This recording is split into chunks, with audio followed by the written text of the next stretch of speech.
اچھا working on it. جی تو اس وقت سے جب سے یہ نیپال میں شروع ہوا اس وقت سے پاکستان میں بھی یہ ہم سن رہے ہیں. تو they are going ahead with that. جی جی وہاں پہ ہمارا آپ دیکھیں جو سندھ میں مینگرووز کا ہے وہ بھی بہت عرصے سے چل رہا ہے. تو اس طرح سے پرائیویٹ سیکٹر کے initiatives have always been there. اس کے اوپر یہاں پہ بھی آپ دیکھیں پرائیویٹ سیکٹر میں مارکیٹ از ویری وائبرنٹ. لیکن اب جو گورنمنٹ ٹو گورنمنٹ لیول پہ چیزیں ہونی تھی وہ انیبل ہی ابھی ہوئی ہیں. وہ اس کاپ میں آرٹیکل 6 میں انیبل ہوئی ہیں. تو ان کو اب ہم انشاءاللہ بہتر طریقے سے آگے لے کے چلیں گے اور وی ہوپ کہ ہمارے زیادہ سے زیادہ پروجیکٹ آئیں گے. اس کے اوپر ہم اویئرنیس سیشنز بھی کریں گے تاکہ گورنمنٹس کو بھی پتہ چلے اور پرائیویٹ سیکٹر کی بھی اس کے اوپر اویئرنیس ہو. اب میری تو جیسے ہی کچھ 2 ماہ پہلے 3 ماہ ہوئے ہیں مجھے اس منسٹری میں آئے ہوئے, میری سب سے بڑی پرائرٹی یہی تھی کہ جی یہ آرٹیکل 6 اور کلائمیٹ فائنینس کی اسٹریٹجی, یہ 2 اتنی اہم چیزیں ہیں کہ ان کے ذریعے ہی ہم اپنی فائنینسنگ کو ریز کر سکتے ہیں. تو ہمارا ٹوٹل فوکس ان چیزوں کے اوپر. بات نہیں کر سکتی, آئی ایم شیور کہ اس وقت بھی لوگ کام کر رہے ہوں گے اور جس طرح چیزیں آگے بڑھتی آن دا ٹیبل.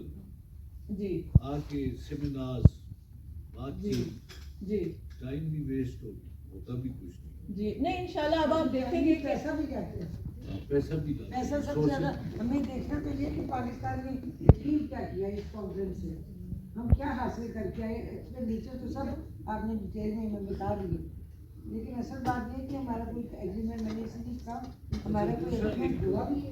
جی ہمارے بہت سارے لیکن یہ we are from the northern areas which is a very مطلب یہ نیچر کے حساب سے بڑا یہ فارسٹ تقریباً پاکستان میں بھی ایک ہائیسٹ فارسٹری. تو یہ جو کونسل ہے اب اصل میں بات یہ ہے کہ یہ جو کونسل ہے آپ کی انوائرمنٹ کی اسے کیا آئی ڈونٹ نو تو اس میں کوئی ریپرزنٹیشن اسٹیک ہولڈرس کی نہیں ہے.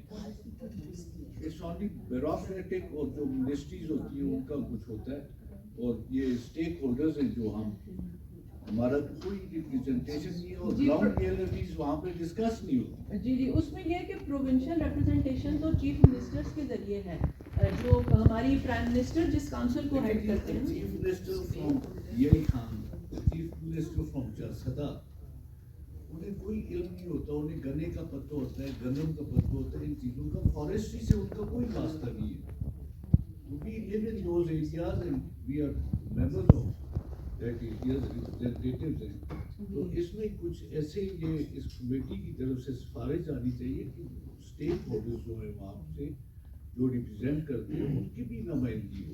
جی بالکل ہوگی, بلکہ آپ کی طرف سے جو ہماری کلائمیٹ کے اندر کے پی کے کی گورنمنٹ کی نامینیشن تھی, ہمارے جو ریپ ہیں he was there throughout with us. کے پی کے سے ہماری بڑی اچھی ریپرزنٹیشن تھی وہاں. ریپ کون تھے؟ کیا نام ہے جی ان کا جو ہمارے فیصل امین صاحب تھے. فیصل امین صاحب کو ہم نے بھی بلوایا تھا, وہ یہاں تو نہیں آئے تھے, ہمارے پاس تو نہیں آئے تھے. اچھا وہ ان کو ہم کہیں لیکن جی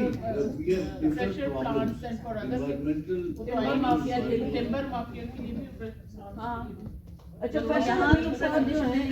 ان کی ریپرزنٹیشن ہمیں ان کی گورنمنٹ سے کمیونیکیٹ ہوئی تھی and he is formally part of the وہ جو کلائمیٹ اتھارٹی ابھی نئی بنی ہے. یہ ہم نے آپ کو یاد ہوگا کہ ہم نے پریزنٹیشن کے لیے کہا تھا کہ ہر صوبے کا ریپرزینٹیٹیو جو اس اتھارٹی میں ہے وہ آ کے اپنے صوبے کو ریپرزینٹ کرے گا. تو سب سے پہلے کے پی کے لیے ہی آیا تھا کہ ان کے ریپرزینٹیٹیو یہاں پر آ کر اپنی پالیسی بتائیں گے, تو وہ نہیں آئے جی. ان کو تو ہم یہی پوچھنا چاہ رہے ہیں کہ جب آپ کی کوآرڈینیشن ایک اتھارٹی بن گئی ہے, اس میں ہر صوبے کا ریپرزینٹیٹیو بھی ہے, اور وہاں سے اگر آپ کو پالیسی نہیں بتائی جاتی یا وہاں پہ کیا اچیومنٹس ہو رہی ہیں, یا جو ٹمبر مافیا سارے درخت کاٹ کے لے کر جا رہے ہیں, جو مافیا ہے ان سے لڑنے کے لیے کیا کیا احکامات کیے جا رہے ہیں یا کیا اقدامات کیے جا رہے ہیں, وہ ہمیں آ کر بتائیں. وہ تو یہاں نہیں آئے تھے, لیکن انٹرنیشنل کانفرنس کے لیے ان کے پاس ٹائم تھا. ان کو بالکل ہم اگلی دفعہ ہم ان کو ساتھ لے کر آئیں گے. اور آئی ہوپ کہ آپ